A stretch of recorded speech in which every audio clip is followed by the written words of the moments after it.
ಅರೆ ಕಡಿಮೆ ಹಾಕು ಆದ್ರೆ ಅಸಲಿ ಹಾಕು. MDH ಕಾಶ್ಮೀರಿ ಕೆಂಪು ಮೆಣಸಿನ ಪೌಡರ್. ಸೊ ಹಾಗೆ ಮೊನ್ನೆ ನಡೆದಂತಹ ಒಂದು ಚಿನ್ನದಂಗಡಿಯ ದರೋಡೆ ಪ್ರಕರಣ ಹುಣಸೂರಿನಲ್ಲಾಯ್ತಲ್ಲ, ಅದರಲ್ಲಿ ಒಟ್ಟು ಚಿನ್ನ ಎಷ್ಟು ಹೋಗಿದೆ, ಕಳುವಾಗಿದೆ ಅನ್ನುವಂಥದ್ರ ಬಗ್ಗೆ ಒಂದೊಂದೇ ಮಾಹಿತಿ ಈಗ ಲಭ್ಯವಾಗ್ತಾ ಇದೆ. ಹುಣಸೂರು ಠಾಣೆ FIR ನಲ್ಲಿ ಕಂಪ್ಲೀಟ್ ಡೀಟೇಲ್ಸ್ ಈಗ ಲಭ್ಯವಾಗಿದೆ. ಆ FIR ನ ಪ್ರತಿ ಕೂಡ TV9ಗೆ ಲಭ್ಯವಾಗಿದೆ. ಇದರಲ್ಲಿ ಒಟ್ಟು 8 kg 34 ಗ್ರಾಂ ಚಿನ್ನಾಭರಣಗಳು ದರೋಡೆ ಆಗಿದೆ ಅನ್ನುವಂಥದ್ರ ಬಗ್ಗೆ FIR ಆಗಿದೆ. ಇದರಲ್ಲಿ 150 ನೆಕ್ಲೆಸ್ಗಳಿದ್ವು, 84 ಚಿನ್ನದ ಬಳೆಗಳು, ಹಾಗೆ 70 ಉಂಗುರಗಳು, 65 ಚೈನ್ಗಳು, ಹಾಗೆ 19 ಕರಿಮಣಿ ಸರ. ಇವೆಲ್ಲದರ ಜೊತೆಗೆ 17 ಕಿವಿ ಡ್ರಾಪ್ಸ್ ಕೂಡ ಇತ್ತಂತೆ, ಹಾಗೆ 13 ವಜ್ರದುಂಗುರಗಳು ಕೂಡ ಕಳುವಾಗಿವೆ ಅನ್ನುವಂಥದ್ರ ಬಗ್ಗೆ ಈಗ FIR ನಲ್ಲಿ ನಮೂದು ಮಾಡಿದ್ದಾರೆ. 12 ಲಾಕೆಟ್ಟು, 12 ಕಾಲ್ ಚೈನು, 8 ಬ್ರೇಸ್ಲೆಟ್ಗಳು, ಇದೆಲ್ಲವೂ ಕೂಡ ಲೂಟಿ ಮಾಡಿದ್ದಾರೆ ಅಂತ ಪೊಲೀಸರಿಗೆ ಚಿನ್ನಾಭರಣದ ಬಿಲ್ ನೀಡಿರುವಂತಹ ಮಾಲೀಕ ಒಂದು ಅಂದಾಜು 10 ಕೋಟಿ ಮೌಲ್ಯದ ಚಿನ್ನ ಮತ್ತು ವಜ್ರ ದರೋಡೆ ಆಗಿದೆ ಅನ್ನುವಂಥದ್ರ ಬಗ್ಗೆ ಈಗ ಕಂಪ್ಲೇಂಟ್ ನಲ್ಲಿ ಹೇಳಿದ್ದಾರೆ. ನೋಡಿ, ಈ CCTV ದೃಶ್ಯಗಳನ್ನು ನೀವೇನು ನೋಡ್ತಾ ಇದ್ದೀರಿ, ಅವತ್ತು ಆದಂತಹ ಒಂದು ದರೋಡೆ ಪ್ರಕರಣ. ಒಂದು 7-8 ಜನ ಏನು ನುಗ್ಗಿದ್ರು ಒಳಗಡೆ, ಬಂದೂಕುಗಳನ್ನು ಹಿಡ್ಕೊಂಡು ಬಂದಿದ್ರು. ಆ ಬಂದೂಕುಗಳನ್ನ ಹಿಡ್ಕೊಂಡು ಬಂದು ರಿವಾಲ್ವರನ್ನು ತೋರಿಸಿ ಬೆದರಿಸಿ ಅಲ್ಲಿ ಚಿನ್ನಾಭರಣವನ್ನು ಲೂಟಿ ಮಾಡಿದ್ರು. ಆ ತಕ್ಷಣಕ್ಕೆ ಬಹುಶಃ ಅಲ್ಲಿ ಮ್ಯಾನೇಜರ್ ಏನಾದರೂ ಇದು ಬರದೇ ಇದ್ದಿದ್ರೆ, ಇನ್ಫ್ಯಾಕ್ಟ್ ಆ CC ಕ್ಯಾಮ್ರಾದಲ್ಲಿ ನೋಡ್ತಾ ಇದ್ದಂಥ ಅಂದರೆ ಕೇರಳ ಮೂಲದ ಓನರ್ಸು, ಸೊ ಅಲ್ಲಿ ನೋಡಿ ನೆಕ್ಸ್ಟು ಮ್ಯಾನೇಜರಿಗೆ ಫೋನ್ ಮಾಡಿ ಹೇಳಿದ್ದಾರೆ. ಮ್ಯಾನೇಜರ್ ಪಾಪ ಊಟಕ್ಕೆ ಹೋಗಿದ್ದವರು ಎದ್ದು ಓಡ್ ಬಂದಿದ್ದಾರೆ. ಆ ಟೈಮಲ್ಲಿ ಏನು ಓಡ್ ಬಂದು ಆ ಡೋರನ್ನು ಕ್ಲೋಸ್ ಮಾಡ್ಕೊಂಡು ಹಿಡಿಯುವಂಥ ಒಂದು ಪ್ರಯತ್ನ ಮಾಡ್ತಾರೆ. ಅದಾದ ನಂತರ ವಿಚಲಿತರಾದಂತಹ ಈ ದರೋಡೆಕೋರರು ಸಿಕ್ಕಿದ್ದಷ್ಟು ಬಾಚಿಕೊಂಡು ಓಡ್ ಹೋಗಿದ್ದಾರೆ. ಇಲ್ಲಿ ಬ್ಯಾಗ್ನಲ್ಲಿ ಮಾತ್ರ ಅಲ್ಲ, ಪ್ಯಾಂಟ್ ಜೇಬಲ್ಲೂ ಕೂಡ ಇವರು ಚಿನ್ನ ತುಂಬಿಕೊಂಡು ಹೋಗಿದ್ದಾರೆ ಅನ್ನೋದು ವಿಚಾರ. ಪ್ಯಾಂಟ್ ಜೇಬ್ನಲ್ಲಿ ಚಿನ್ನವನ್ನು ತುಂಬಿಸ್ಕೊಂಡು ದರೋಡೆಕೋರರು ಎಸ್ಕೇಪ್ ಆದರು. ಸುಮಾರು 3 ಟ್ರೈನಲ್ಲಿದ್ದಂಥ 70 ಚಿನ್ನದ ಉಂಗುರಗಳನ್ನು ಬ್ಯಾಗ್ಗಳಿಗೆ ತುಂಬೋದ್ರ ಜೊತೆಗೇನೆ ಆ ಉಂಗುರಗಳನ್ನು ಜೇಬಿಗೆ ಇಳಿಸ್ಕೊಂಡಿದ್ದಾರೆ.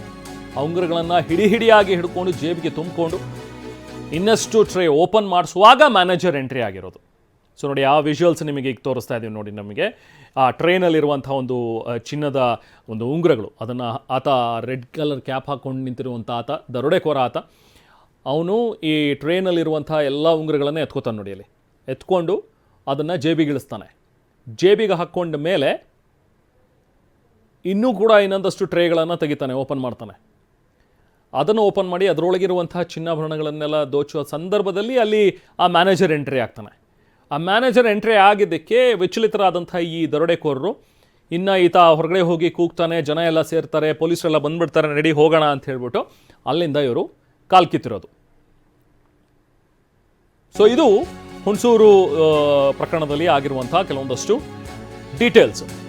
ಹಾಗೆ ಮತ್ತೊಂದು ಎಕ್ಸ್ಕ್ಲೂಸಿವ್ ದೃಶ್ಯ ಕೂಡ ಪತ್ತೆಯಾಗಿದೆ. ದರೋಡೆಯ ಮತ್ತಷ್ಟು ರೋಚಕ ವಿಡಿಯೋ TV9ಗೆ ಲಭ್ಯವಾಗಿದೆ. ರಾಬರಿಗೆ 4 ನಿಮಿಷ, ಹಾಗೆ ಹೊರಗಡೆ ಹೊಂಚಾಕಿದ್ದು 3 ನಿಮಿಷ. ಹೋಗುವಾಗ 2 ಬ್ಯಾಗ್ಗಳನ್ನು ಹೊತ್ತೊಯ್ದಿದ್ದಾರೆ. ಒಟ್ಟು ಈ ಒಂದು 7 ನಿಮಿಷದಲ್ಲೇ ಎಲ್ಲ ಕೆಲಸ ಮುಗಿಸ್ಕೊಂಡು ದರೋಡೆ ಮುಗಿಸಿ ಇವರು ಓಡ್ ಹೋಗಿರೋದು. ವೇಗವಾಗಿ ಬೈಕನ್ನು ಓಡಿಸ್ಕೊಂಡು ಭಯದಿಂದಲೇ ಇಲ್ಲಿಂದ ಕಾಲ್ ಕಿತ್ತಿದ್ದಾರೆ ಖದೀಮರು. ಅದಾದಮೇಲೆ ಅಂಗಡಿ ಸಿಬ್ಬಂದಿ ಕೂಡ ಸ್ವಲ್ಪ ದೂರ ಬೆನ್ನಟ್ಟಿದ್ರು ಇವರಿಗೆ. ನೋಡಿ, ಆ ದೃಶ್ಯಗಳನ್ನು ನಾವು ನಿಮಗೆ ತೋರಿಸ್ತಾ ಇದ್ದೀವಿ. ಹೊರಗಡೆ ಓಡ್ ಬರ್ತಾರೆ, ಒಬ್ಬ ಬೈಕ್ ರೆಡಿಯಾಗಿ ಇಟ್ಕೊಂಡಿದ್ದ ಸ್ಟಾರ್ಟ್ ಮಾಡಿಕೊಂಡು ಆ ಬೈಕ್ಗಳನ್ನು ಹತ್ಕೊಂಡು ಎಲ್ಲ ದರೋಡೆಕೋರರು ಪರಾರಿಯಾಗಿದ್ದಾರೆ ಇಲ್ಲಿಂದ.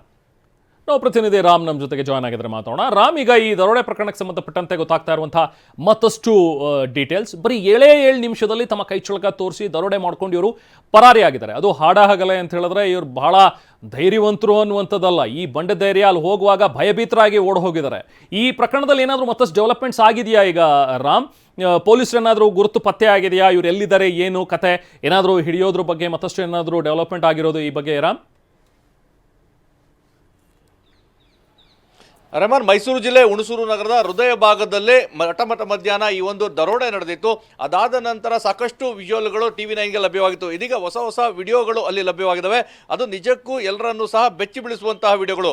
ಅದರಲ್ಲಿ ಪ್ರಮುಖವಾಗಿರುವಂಥದ್ದು, ಅವರು ಪರಾರಿ ಆಗುವಂತಹ ಸಂದರ್ಭದಲ್ಲಿ ಬೈಕ್ನಲ್ಲಿ ಹೋಗ್ತಾ ಇರುವಾಗ ಅಲ್ಲಿದ್ದಂತಹ ಅಂಗಡಿಯ ಸಿಬ್ಬಂದಿಗಳು, ಅಂದರೆ ಅಂಗಡಿಯಲ್ಲಿದ್ದಾಗ ಅವರು ಆ ಧೈರ್ಯವನ್ನು ತೋರೋದಿಲ್ಲ, ಆದರೆ ಹೊರಗೆ ಬಂದ ನಂತರ ಅವರ ಬೆನ್ನಟ್ಟುವಂಥ ಕೆಲಸವನ್ನು ಮಾಡ್ತಾರೆ. ಅದರಲ್ಲಿ ಒಂದು ಬೈಕ್ನಲ್ಲಿ 3 ಜನ ಪರಾರಿ ಆಗ್ತಾರೆ, ಮತ್ತೊಂದು ಬೈಕ್ನಲ್ಲಿ 2 ಪರಾರಿ ಆಗ್ತಾರೆ.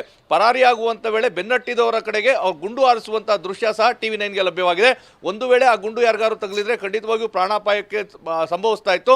ಹೀಗಾಗಿ ಗಾಳಿಯಲ್ಲಿ ಗುಂಡನ್ನು ಹಾರಿಸಿ ಅವರು ಅಲ್ಲಿಂದ ಪರಾರಿಯಾಗ್ತಾರೆ. ಮತ್ತೊಂದು ವಿಡಿಯೋ ಲಭ್ಯವಾಗಿರುವಂಥದ್ದು, ಅಂಗಡಿಯ ಒಳಭಾಗದಲ್ಲಿ ಏನು ದರೋಡೆಕೋರರು ದರೋಡೆಯನ್ನು ಮಾಡಿದ್ರು, ಇದೀಗ ಅಧಿಕೃತವಾಗಿ FIR ಸಹ ದಾಖಲಾಗಿದೆ. 5 ಜನ ಅಪರಿಚಿತ ದರೋಡೆಕೋರರ ವಿರುದ್ಧ ಮ್ಯಾನೇಜರ್ ಏನು ದೂರ ನೀಡಿದರೆ FIR ದಾಖಲಾಗಿರುವಂಥದ್ದು. 8 kg 34 ಗ್ರಾಂ ಅಂದರೆ ಬರೋಬ್ಬರಿ 10 ಕೋಟಿ ರೂಪಾಯಿ ಮೌಲ್ಯದ ಚಿನ್ನಾಭರಣಗಳನ್ನು ದರೋಡೆಕೋರರು ದಂಧೆಕಾರರು ಲೂಟಿ ಮಾಡಿಕೊಂಡು ಅಲ್ಲಿಂದ ಹೋಗಿದ್ದಾರೆ. ಅದರ ಸಂಪೂರ್ಣ ಮಾಹಿತಿ ಲಭ್ಯವಾಗಿದೆ. ಅಂದರೆ ಎಷ್ಟು ಬ್ರೇಸ್ಲೆಟ್ಗಳು, ಎಷ್ಟು ಸರ, ಎಷ್ಟು ಉಂಗುರ, ಅದೇ ರೀತಿಯಾಗಿ ಎಷ್ಟು ವಜ್ರದ ಉಂಗುರಗಳು ಇಲ್ಲಿಂದ ದರೋಡೆ ಆಗಿದೆ, ಇದೆಲ್ಲದರ ಸಂಪೂರ್ಣವಾದಂತಹ ಮಾಹಿತಿನ ಪೊಲೀಸರಿಗೆ ಅಂಗಡಿಯವರು ನೀಡಿದ್ದಾರೆ. ಇದರ ಜೊತೆಗೆ ಅವರೇನು 5 ನಿಮಿಷದಲ್ಲಿ ಎಲ್ಲ ಕೃತ್ಯವನ್ನು ಎಸಗಿರುವಂಥದ್ದು, ಪ್ರೊಫೆಷನಲ್ ಆಗಿ ಎಲ್ಲ ಪ್ಲಾನ್ ಅನ್ನ ಮಾಡಿ ಈ ರೀತಿ ಮಾಡಿರುವಂಥದ್ದು. ಸದ್ಯಕ್ಕೆ ಆರೋಪಿಗಳ ಪತ್ತೆಗೆ 5 ತಂಡವನ್ನು ರಚಿಸಿ ಪೊಲೀಸರು ಕಾರ್ಯಾಚರಣೆ ನಡೆಸ್ತಾ ಇದ್ದಾರೆ. ಇದುವರೆಗೂ ಆರೋಪಿಗಳ ಯಾವುದೇ ಸುಳಿವು ಪತ್ತೆ ಆಗ್ತಾ ಇರೋದು ಪೊಲೀಸರಿಗೆ ಒಂದು ರೀತಿ ತಲೆನೋವಾಗಿ ಪರಿಣಮಿಸಿದೆ. Rehman. Right, thank you Ram. MDH ನ ಕಿಚನ್ ಕಿಂಗ್ ಕಿಚನ್ ಅಲ್ಲಿದ್ರೆ ನಾವು ಎಲ್ಲವನ್ನು ಮಾಡಬಹುದು. ಬೆಂಗನ್ ಕಾ ಬರ್ತಾ, ಆಲೂ ಗೋಬಿ, ಭಿಂಡಿ ಮಸಾಲಾ, ಇನ್ನೂ ಬಹಳಷ್ಟು. MDH